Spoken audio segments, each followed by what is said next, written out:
नमस्कार। आकाशवाणी से प्रस्तुत है समाचार संध्या।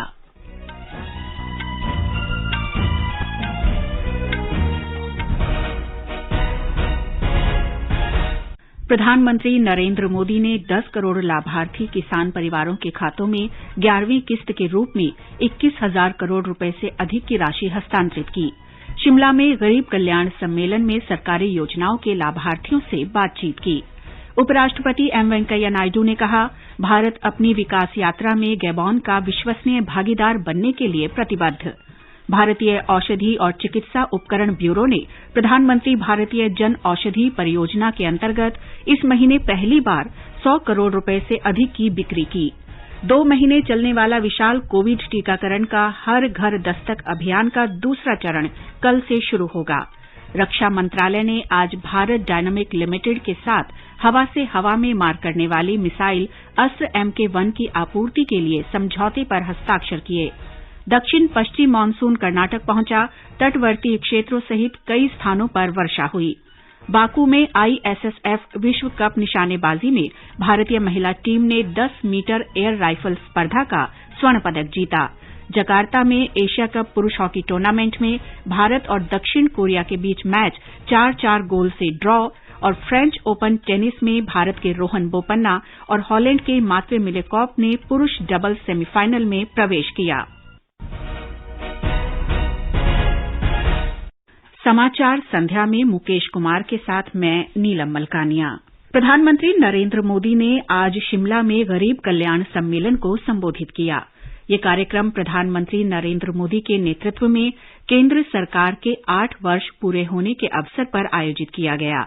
ये कार्यक्रम अन्य राज्यों की राजधानियों, जिला मुख्यालयों और कृषि विज्ञान केंद्रों में भी आयोजित किया गया।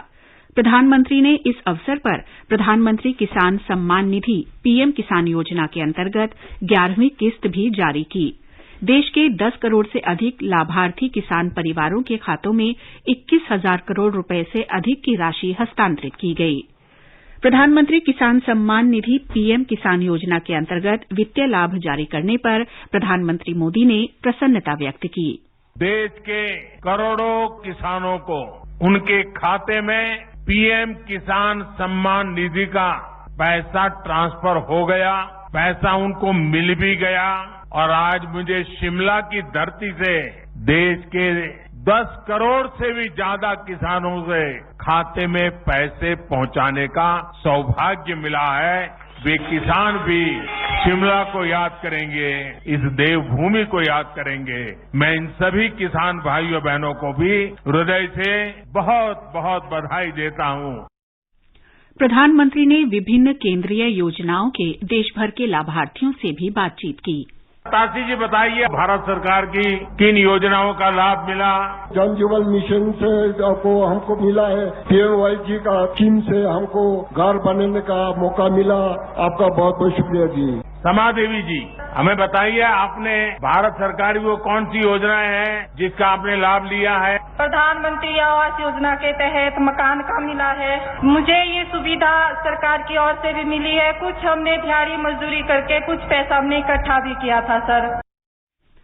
प्रधानमंत्री मोदी ने कहा कि वर्ष 2014 से पहले की सरकार ने भ्रष्टाचार को व्यवस्था का अभिन्न हिस्सा मान लिया था, लेकिन आज सरकार की सभी योजनाओं में पारदर्शिता है। 2014 से पहले की सरकार ने भ्रष्टाचार से लड़ने की बजाय उसके आगे घुटने टेक चुकी थी। तब देश देख रहा था कि योजनाओं का पैसा जरूरतमंद तक पहुंचने के पहले ही लूट जाता है। लेकिन आज चर्चा जनधन, आधार और मोबाइल से बनी त्रिशक्ति की हो रही है। पहले रसोई में धुआं सहने की मजबूरी थी, आज उज्ज्वला योजना से सिलेंडर पाने की सहूलियत है। पहले खुले में शौच की बेबसी थी, आज घर में शौचालय बनवाकर सम्मान से जीने की आजादी है। पहले इलाज के लिए पैसे जुटाने की बेबसी थी, आज हर गरीब को आयुष्मान भारत का सहारा है। पहले ट्रिपल तलाक का डर था, अब अपने अधिकारों की लड़ाई लड़ने का हौसला है। प्रधानमंत्री ने सशस्त्र बलों में हिमाचल प्रदेश के प्रत्येक परिवार के योगदान का उल्लेख किया। प्रधानमंत्री ने कहा कि केंद्र सरकार ने 4 दशक के लंबे इंतजार के बाद वन रैंक वन पेंशन योजना लागू की। ये हमारी ही सरकार है जिसने 4 दशकों के इंतजार के बाद वन रैंक वन पेंशन को लागू किया। हमारे पूर्व सैनिकों को एरियर का पैसा दिया। इसका बहुत बड़ा लाभ हिमाचल के हर परिवार को हुआ है। साथियों, हमारे देश में दशकों तक वोट बैंक की राजनीति हुई है। अपना अपना वोट बैंक बनाने की राजनीति ने देश का बहुत नुकसान किया है। हम वोट बैंक बनाने के लिए नहीं, हम नए भारत को बनाने के लिए काम कर रहे हैं। हमारे संवाददाता ने बताया कि केंद्रीय मंत्री अनुराग सिंह ठाकुर सहित अन्य वरिष्ठ नेता और सभी मंत्री तथा विधायक अपने अपने जिलों से वर्चुअल माध्यम से इस कार्यक्रम में शामिल हुए। शिमला पहुंचने पर राज्यपाल राजेंद्र विश्वनाथ आर्लेकर, मुख्यमंत्री जयराम ठाकुर, केंद्रीय मंत्री अनुराग सिंह ठाकुर और अन्य वरिष्ठ नेताओं द्वारा अन्नाडेल हेलीपैड पर प्रधानमंत्री का भव्य स्वागत किया गया। राष्ट्रीय स्तर के कार्यक्रम गरीब कल्याण सम्मेलन में भाग लेते हुए प्रधानमंत्री ने देश भर में विभिन्न केंद्रीय योजनाओं के लाभार्थियों के साथ सीधे वर्चुअल माध्यम से बातचीत की और फीडबैक लिया। महामारी के दौरान राज्य में जयराम ठाकुर सरकार के प्रयासों की सराहना करते हुए प्रधानमंत्री ने कहा कि हिमाचल प्रदेश सरकार ने देश के अन्य राज्यों को कोविड टीकाकरण की पहली और दूसरी खुराक प्रदान करने का रास्ता दिखाया है। इससे पहले प्रधानमंत्री ने एक भव्य रोड शो में भी हिस्सा लिया और लोगों का अभिवादन स्वीकार किया। संजीव सुंदरियाल, आकाशवाणी समाचार, शिमला। कृषि और किसान कल्याण मंत्री नरेंद्र सिंह तोमर ने कहा है कि प्रधानमंत्री नरेंद्र मोदी के नेतृत्व में सरकार समाज के सभी वर्गों के कल्याण के लिए लगातार कार्य कर रही है।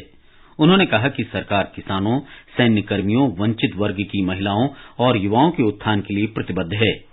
श्री तोमर ने आज नई दिल्ली में गरीब कल्याण सम्मेलन को संबोधित किया।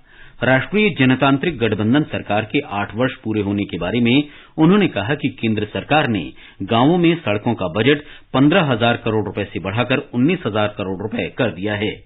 इस अवसर पर वाणिज्य और उद्योग मंत्री पीयूष गोयल ने पिछले वर्ष 3,75,000 करोड़ रुपए के कृषि उत्पादों के निर्यात के लिए किसानों की प्रशंसा की। उन्होंने कहा कि सरकार कई योजनाओं के माध्यम से किसानों के कल्याण के लिए कार्य कर रही है। कर्नाटक के मुख्यमंत्री बसवराज बोम्मई ने आज बेंगलुरु से केंद्र सरकार के कार्यक्रमों के लाभार्थियों से वर्चुअली बातचीत की। ग्रामीण विकास और पंचायत राज्य विभाग द्वारा आजादी के अमृत महोत्सव के अंतर्गत इस कार्यक्रम का आयोजन किया गया था। सरकार ने 2 प्रमुख सामाजिक सुरक्षा योजनाओं, प्रधानमंत्री जीवन ज्योति बीमा योजना और प्रधानमंत्री सुरक्षा बीमा योजना की प्रीमियम दरों में संशोधन किया है। जीवन ज्योति बीमा की प्रीमियम दर 330 रुपए से संशोधित कर 436 रुपए वार्षिक कर दी गई है। सुरक्षा बीमा योजना की प्रीमियम दर 12 रुपए की जगह 20 रुपए वार्षिक हो गई है। उत्तर प्रदेश में भारतीय जनता पार्टी के 8 उम्मीदवारों ने आज राज्यसभा के लिए नामांकन पत्र भरे। राज्यसभा के द्विवार्षिक चुनाव के लिए पर्चे भरने का आज अंतिम दिन था। इन उम्मीदवारों में पार्टी के पूर्व अध्यक्ष लक्ष्मीकांत वाजपेयी, राधामोहन अग्रवाल, वर्तमान राज्यसभा सांसद सुरेंद्र सिंह नागर, बाबूराम निषाद, मिथिलेश कुमार और के लक्ष्मण शामिल हैं। प्रदेश से राज्यसभा की 11 सीटों के लिए 10 जून को चुनाव होना है। उत्तराखंड में भारतीय जनता पार्टी की डॉक्टर कल्पना सैनी ने आज राज्यसभा चुनाव के लिए नामांकन पत्र दाखिल किया। इस अवसर पर मुख्यमंत्री पुष्कर सिंह धामी, भाजपा राज्य इकाई अध्यक्ष मदन कौशिक और पूर्व मुख्यमंत्री डॉक्टर रमेश पोखरियाल निशंक उपस्थित थे। उच्च सदन के द्विवार्षिक चुनाव के लिए पर्चा भरने का आज अंतिम दिन है। राज्यसभा की एक सीट के लिए 10 जून को चुनाव होगा। पंजाब में जाने माने पर्यावरणविद संत बलबीर सिंह सीचेवाल और उद्यमी शिक्षाविद तथा कल्याण कार्य में लगे विक्रमजीत सिंह साहनी ने आज आम आदमी पार्टी के उम्मीदवार के रूप में राज्यसभा की 2 सीटों के लिए अपने अपने नामांकन पत्र भरे। चंडीगढ़ में कैबिनेट मंत्री हरपाल सिंह चीमा और कुलदीप सिंह धालीवाल की उपस्थिति में पंजाब विधानसभा के सचिव के समक्ष नामांकन पत्र पेश किए गए। दोनों ही नेता पद्मश्री से सम्मानित हैं। ये समाचार हमारी वेबसाइट newsonair.com/hindi और हमारे mobile app news on AIR पर भी उपलब्ध हैं। कंपटीशन की अगर आप कर रहे हैं तैयारी, तो उनके लिए ऑल इंडिया रेडियो पर हम लाए हैं अभ्यास, एक ऐसा कार्यक्रम जिसमें आप पूछेंगे सवाल व्हाट्सएप नंबर 9289094044 पर। या फिर ईमेल करेंगे abhyas.airnews@gmail.com पर और हमारे विशेषज्ञ देंगे इसका जवाब। इस बार का विषय है एनवायरमेंट एंड क्लाइमेट चेंज और सवाल भेजने की अंतिम तारीख है 1 जून। आपका अभ्यास हमारा प्रयास।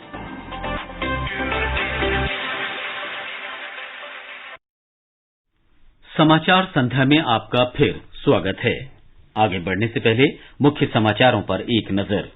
प्रधानमंत्री नरेंद्र मोदी ने 10 करोड़ लाभार्थी किसान परिवारों के खातों में 11वीं किस्त के रूप में 21,000 करोड़ रुपए से अधिक की राशि हस्तांतरित की।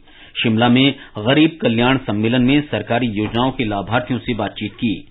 उपराष्ट्रपति एम वेंकैया नायडू ने कहा, भारत अपनी विकास यात्रा में गैबोन का विश्वसनीय भागीदार बनने के लिए प्रतिबद्ध।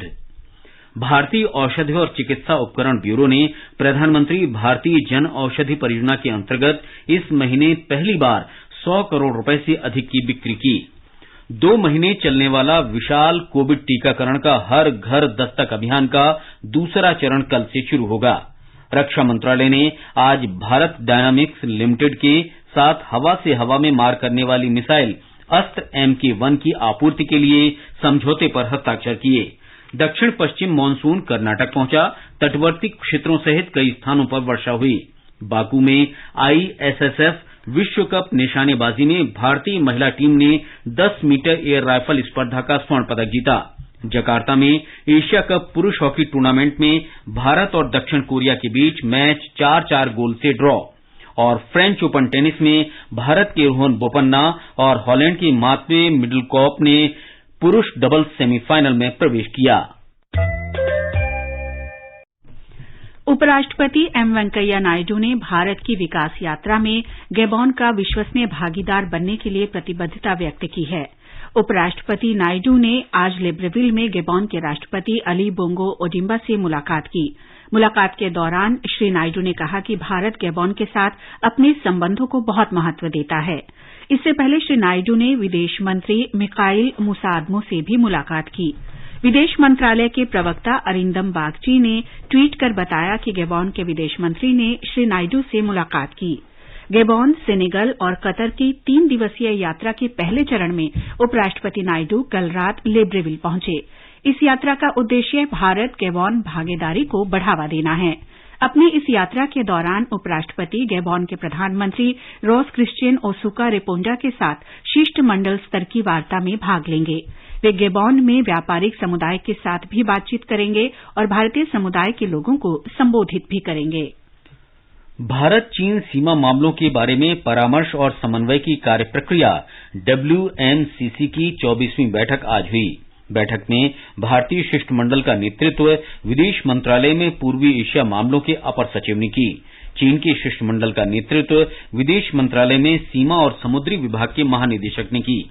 विदेश मंत्रालय ने कहा कि बैठक में दोनों ही पक्षों ने भारत चीन सीमा के पश्चिम सेक्टर के समीप स्थिति की समीक्षा की।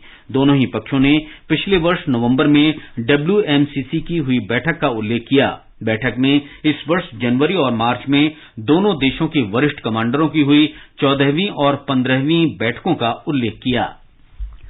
भारत और पाकिस्तान के इंडस आयुक्तों यानी सिंधु नदी जल संबंधी आयोग पर आधारित स्थायी इंडस आयोग की 118वीं बैठक नई दिल्ली में आयोजित की गई। विदेश मंत्रालय ने बताया है कि बैठक सौहार्दपूर्ण माहौल में हुई। आयोग ने सिंधु नदी जल संधि के अंतर्गत द्विपक्षीय विचार विमर्श के माध्यम से संबंधित मुद्दों के समाधान के लिए विचारों के आदान प्रदान के प्रति दोनों पक्षों की प्रतिबद्धता की सराहना की। बैठक में ये सहमति हुई कि आयोग की आगामी बैठक पाकिस्तान में होगी, जिसके लिए दोनों ही पक्ष एक निश्चित तिथि तय करेंगे। भारतीय औषधि और चिकित्सा उपकरण ब्यूरो PMBI ने इस महीने पहली बार 100 करोड़ रुपए से अधिक की बिक्री की है। PMBI प्रधानमंत्री भारतीय जन औषधि परियोजना को लागू करने वाली संस्था है। सरकार ने सामान्य नागरिकों, विशेष रूप से गरीबों को सस्ती दर पर उच्च गुणवत्ता वाली दवाएं उपलब्ध कराने के लिए मार्च 2024 तक जन औषधि केंद्रों की संख्या 10,000 से अधिक करने का लक्ष्य रखा है। पिछले 5 वर्षों में इस परियोजना के अंतर्गत सामान्य नागरिकों की 15,000 करोड़ रुपए से अधिक की बचत हुई है। 2 महीने तक चलने वाले हर घर दस्तक अभियान का दूसरा चरण कल से शुरू होगा। इस व्यापक कोविड टीकाकरण अभियान का उद्देश्य सभी पात्र लोगों को इसके दायरे में लाना और टीकाकरण की गति में तेजी लाना है। ये अभियान 1 जून से 31 जुलाई तक सभी राज्यों और केंद्र शासित प्रदेशों में लागू किया जाएगा। स्वास्थ्य मंत्रालय ने कहा है कि घर घर जाकर टीकाकरण अभियान के माध्यम से दूसरी खुराक के लिए और एहतियाती खुराक के लिए पात्र लोगों के कोविड रोधी टीकाकरण पर जोर दिया जाएगा। स्कूल आधारित अभियान के माध्यम से 12 से 18 वर्ष की आयु के बच्चों का टीकाकरण किया जाएगा। प्रधानमंत्री नरेंद्र मोदी ने पिछले साल नवंबर में पूर्ण टीकाकरण सुनिश्चित करने के लिए हर घर दस्तक अभियान शुरू करने की घोषणा की थी। राष्ट्रव्यापी कोविड टीकाकरण अभियान के अंतर्गत देश में अब तक 193 करोड़ 45 लाख से अधिक टीके लगाए जा चुके हैं। स्वास्थ्य मंत्रालय ने कहा है कि इस समय देश में 17,883 मरीज उपचाराधीन हैं। संक्रमण से स्वस्थ होने की दर 98.74% है। केंद्रीय स्वास्थ्य मंत्रालय ने मंकी पॉक्स बीमारी से निपटने के लिए दिशा निर्देश जारी किए हैं। मंत्रालय ने कहा कि जांच के लिए सभी नमूने पुणे की भारतीय आयुर्विज्ञान अनुसंधान परिषद राष्ट्रीय विषाणु संस्थान की प्रयोगशाला में भेजे जाने चाहिए। देश में अब तक मंकी पॉक्स बीमारी से किसी भी रोगी की पुष्टि नहीं हुई है। दिशा निर्देशों में मानव से मानव संचरण के खतरे को कम करने के लिए निगरानी और नए मामलों की तेजी से पहचान पर बल दिया गया है। रक्षा मंत्रालय ने आज भारत डायनामिक्स लिमिटेड के साथ हवा से हवा में मार करने वाली मिसाइल अस्त्र MK1 और संबंधित साजो सामान की आपूर्ति के एक समझौते पर हस्ताक्षर किए। 2,971 करोड़ रुपए की लागत का ये सौदा भारतीय वायुसेना और भारतीय नौसेना के लिए किया गया है। अस्त्र MK1 मिसाइल देश में ही तैयार की गई है और रक्षा अनुसंधान और विकास संगठन ने इसे विकसित किया है। सरकार ने GST मुआवजे के रूप में राज्यों को अब तक देय राशि पूरी तरह अदा करने के लिए 86,912 करोड़ रुपए जारी कर दिए हैं। राज्यों को अपने संसाधनों का प्रबंधन करने और वित्तीय वर्ष के दौरान अपने कार्यक्रमों, खासकर पूंजीगत खर्च को सफलतापूर्वक लागू करने में सहयोग के लिए सरकार ने ये फैसला लिया है। हालांकि GST मुआवजा कोष में सिर्फ 25,000 करोड़ रुपए ही उपलब्ध हैं, फिर भी केंद्र ने ये फैसला लिया है। उपकर की वसूली होने से पहले ये बकाया राशि केंद्र अपने संसाधनों से दे रहा है। राज्यों को मुआवजा और उपलब्ध संसाधनों में अंतर पूरा करने के लिए केंद्र सरकार ने वर्ष 2020-21 में 1 लाख करोड़ रुपए से अधिक और वर्ष 2021-22 में 1,59,000 करोड़ रुपए से अधिक की राशि ऋण के रूप में ली थी, ताकि उपकर वसूली में कमी को पूरा किया जा सके। सभी राज्य इस फैसले से सहमत हैं। आज विश्व तंबाकू निषेध दिवस है। ये दिवस तंबाकू से होने वाले नुकसान के बारे में जागरूकता पैदा करने के लिए मनाया जाता है। विश्व तंबाकू निषेध दिवस का विषय है पर्यावरण की रक्षा। राजस्थान में 2 करोड़ से अधिक लोगों ने तंबाकू उत्पादों का सेवन न करने और अन्य लोगों को इसके लिए प्रेरित करने का संकल्प लेकर एक कीर्तिमान स्थापित किया है। हमारे संवाददाता ने बताया कि आज विश्व तंबाकू निषेध दिवस के अवसर पर सुबह 11 बजे राज्य भर में शपथ कार्यक्रम आयोजित किए गए, जिसमें बड़ी संख्या में लोगों ने भाग लिया। प्रदेश को तंबाकू मुक्त बनाने के लिए स्वास्थ्य विभाग की ओर से चलाए गए 100 दिन के विशेष कार्यक्रम के समापन समारोह पर राज्य स्तरीय कार्यक्रम जयपुर में आयोजित किया गया। इस कार्यक्रम में स्वास्थ्य मंत्री परसादी लाल मीणा ने लोगों को तंबाकू का सेवन नहीं करने की शपथ दिलाई। चिकित्सा मंत्री ने कहा कि गांव, ढाणी, वार्ड या मोहल्ला के तंबाकू मुक्त घोषित होने पर विशेष पारितोषिक देने की व्यवस्था की जाएगी। जितेंद्र द्विवेदी, आकाशवाणी समाचार, जयपुर। केंद्र सरकार फिल्म प्रभाग मुंबई और सूचना और प्रसारण मंत्रालय की पूर्वोत्तर के लिए सशक्तिकरण नीति ने मुंबई अंतर्राष्ट्रीय फिल्म समारोह 2022 में पेश किए गए 14 फिल्मों के पैकेज को शामिल करके पूर्वोत्तर राज्यों को बढ़ावा देने का निर्णय लिया है। सिनेमा प्रेमी हो जाओ तैयार, आया है फिल्मों का त्योहार। 29 मई से 4 जून तक लगातार सपनों का शहर लाया आपके लिए उपहार। देखिए Mumbai international film festival online भी ऑफलाइन भी। पंजीकरण कराएं www.miff.in पर।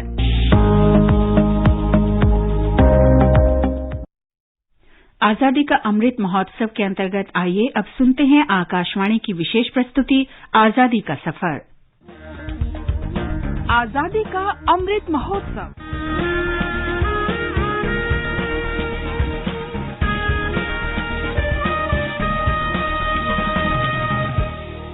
आजादी का सफर आकाशवाणी समाचार के संग भारत का गौरवशाली स्वतंत्रता संघर्ष आधुनिक विश्व के महानतम स्वाधीनता संघर्षों में से एक है और आकाशवाणी से हम हर रोज प्रस्तुत कर रहे हैं इसी संघर्ष की एक झलक। वंदे मातरम भारतीय पताका निरूपकल्पन जेसी तरतराल तरगनंत प्रतिभक्तानंदिंची। 31 मई 1921 को गांधीवादी राष्ट्रवादी पिंगली वेंकैया ने ऑल इंडिया कांग्रेस कमेटी के विजयवाड़ा अधिवेशन के दौरान महात्मा गांधी के समक्ष राष्ट्रीय ध्वज का आरंभिक डिजाइन प्रस्तुत किया था। मूल डिजाइन में 2 रंग थे, लाल और हरा। ध्वज को बीच से क्षैतिज रूप से विभाजित करने के लिए लाला हंसराज सोढ़ी ने पारंपरिक चरखे को शामिल करने का सुझाव दिया, जो स्थानीय धागों से स्वयं बनाए गए कपड़ों के माध्यम से भारतीयों को स्वावलंबी बनाने के लिए गांधी जी के अभियान से जुड़ा था। गांधी जी ने बीच में सफेद पट्टी जोड़कर ध्वज को संशोधित किया। इससे चरखे के लिए पृष्ठभूमि भी स्पष्ट रूप से उपलब्ध हो गई।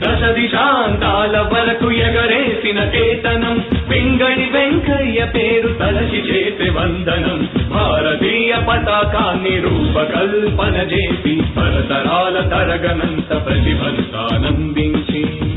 ये ध्वज भारत के लिए राष्ट्रवाद से जुड़ गया और अगस्त 1931 में कांग्रेस पार्टी की वार्षिक बैठक में इसे आधिकारिक रूप से मान्यता दे दी गई। उसी समय पट्टियों की वर्तमान व्यवस्था और लाल के बजाय गहरे केसरिया रंग का उपयोग किया गया। दूसरे विश्व युद्ध के समय सुभाष चंद्र बोस उन क्षेत्रों में इस ध्वज का उपयोग किया करते थे जो आजाद हिंद फौज ने मुक्त करा लिए थे, लेकिन उस ध्वज पर चरखा नहीं था। स्वतंत्रता के उपरांत राष्ट्रपति राजेंद्र प्रसाद की अध्यक्षता में राष्ट्रीय ध्वज समिति ने चरखे के स्थान पर अशोक चक्र का उपयोग किया।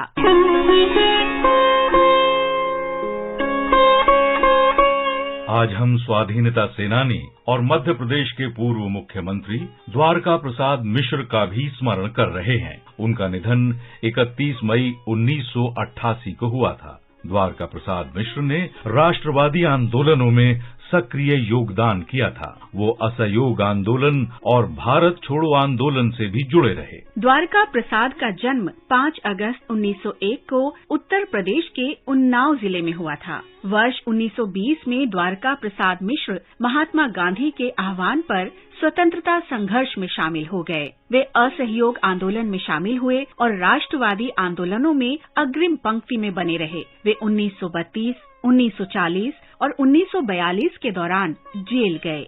द्वारका प्रसाद 1937 और 1946 में मध्य प्रांत के मंत्री रहे।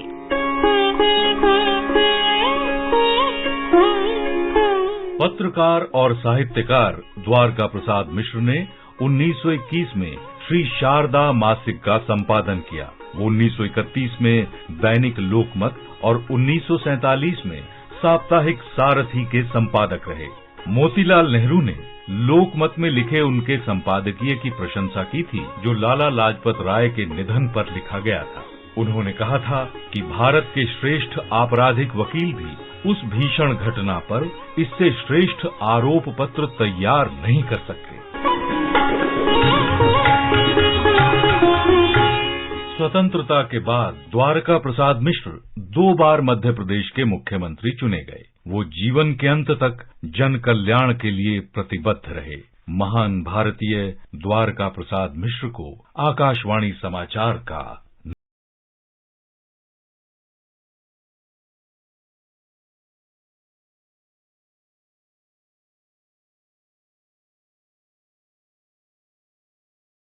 संतराम ने अपना जीवन जाति विहीन और वर्गहीन समाज के निर्माण के लिए समर्पित कर दिया था। वे चांद, सुधा, सरस्वती, क्रांति और भारतीय जैसी पत्रिकाओं में लेख के माध्यम से ये नेक कार्य करते रहे।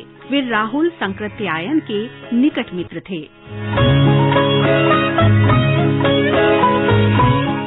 संत राम का जन्म 14 फरवरी 1887 को पंजाब में होशियारपुर के निकट पुरानी बस्ती में हुआ था। कम उम्र में ही वो आर्य समाज में शामिल हो गए और 1922 में जात पात तोड़क मंडल की स्थापना की। उस मंडल ने पूरे राष्ट्र का ध्यान आकर्षित किया और आश्चर्यजनक समर्थन प्राप्त किया, लेकिन उसे रूढ़िवादियों के विरोध का भी सामना करना पड़ा। मंडल ने 1936 में लाहौर में वार्षिक सम्मेलन में अध्यक्षीय भाषण के लिए बाबा साहेब डॉक्टर भीमराव अंबेडकर को आमंत्रित किया, लेकिन जब रूढ़िवादियों के जोरदार विरोध के बाद संबोधन रद्द कर दिया गया तो बाबा साहब ने पुस्तक के रूप में उस भाषण को प्रकाशित कराया। इस तरह उनकी सर्वाधिक लोकप्रिय पुस्तकों में से एक एनाइलेशन ऑफ कास्ट सामने आई। संत राम ने 100 से अधिक छोटी छोटी पुस्तकें लिखी, जिनमें हिंदू मुस्लिम एकता को बढ़ावा देने और जातिगत भेदभाव समाप्त करने का समर्थन किया गया है। वे संपूर्ण जीवन वंचित वर्गों की मुक्ति के लिए कार्य करते रहे। इस महान भारतीय को हमारा नमन। आज बस इतना ही। आजादी का सफर आकाशवाणी के संग। कल फिर मिलेंगे एक नई कड़ी के साथ।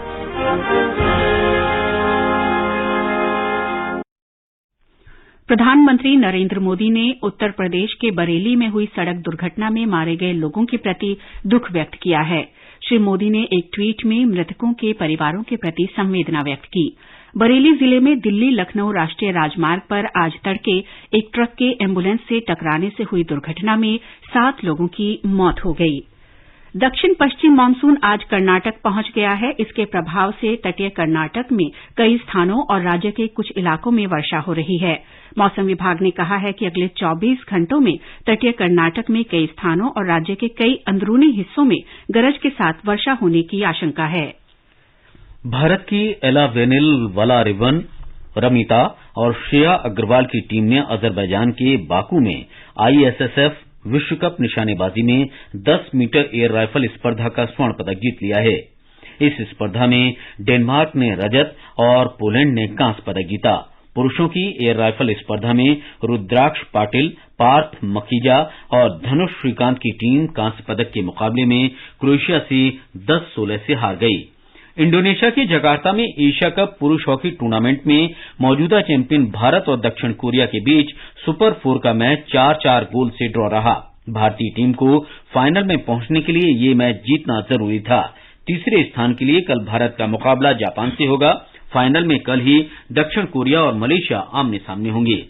फ्रेंच ओपन टेनिस टूर्नामेंट के पुरुष डबल्स के सेमीफाइनल में बृहस्पतिवार को भारत के रोहन बोपन्ना और नीदरलैंड्स के मार्कवे मिडलकॉप का जोड़ी का मुकाबला अल सल्वाडोर के मार्सेलो अरेवालो और नीदरलैंड के यहाँ जूलियन रोजर की जोड़ी से होगा। और अब आर्थिक जगत की खबरों के साथ हैं सोनू सूद। बम्बई शेयर बाजार का सेंसेक्स 55,566 पर बंद हुआ। नेशनल स्टॉक एक्सचेंज का निफ्टी 16,585 पर आ गया। अंतर बैंकिंग विदेशी मुद्रा बाजार में रुपया डॉलर के मुकाबले 10 पैसे कमजोर रहा और $1 की कीमत 77 रुपये 64 पैसे दर्ज हुई और ब्रेंट कच्चे तेल का वायदा मूल्य $2.19 के उछाल से $123.86 प्रति बैरल पर था। अंत में मुख्य समाचार एक बार फिर। प्रधानमंत्री नरेंद्र मोदी ने 10 करोड़ लाभार्थी किसान परिवारों के खातों में 11वीं किस्त के रूप में 21,000 करोड़ रुपए से अधिक की राशि हस्तांतरित की। शिमला में गरीब कल्याण सम्मेलन में सरकारी योजनाओं के लाभार्थियों से बातचीत की। उपराष्ट्रपति एम वेंकैया नायडू ने कहा, भारत अपनी विकास यात्रा में गैबोन का विश्वसनीय भागीदार बनने के लिए प्रतिबद्ध। भारतीय औषधि और चिकित्सा उपकरण ब्यूरो ने प्रधानमंत्री भारतीय जन औषधि परियोजना के अंतर्गत इस महीने पहली बार 100 करोड़ रुपए से अधिक की बिक्री की।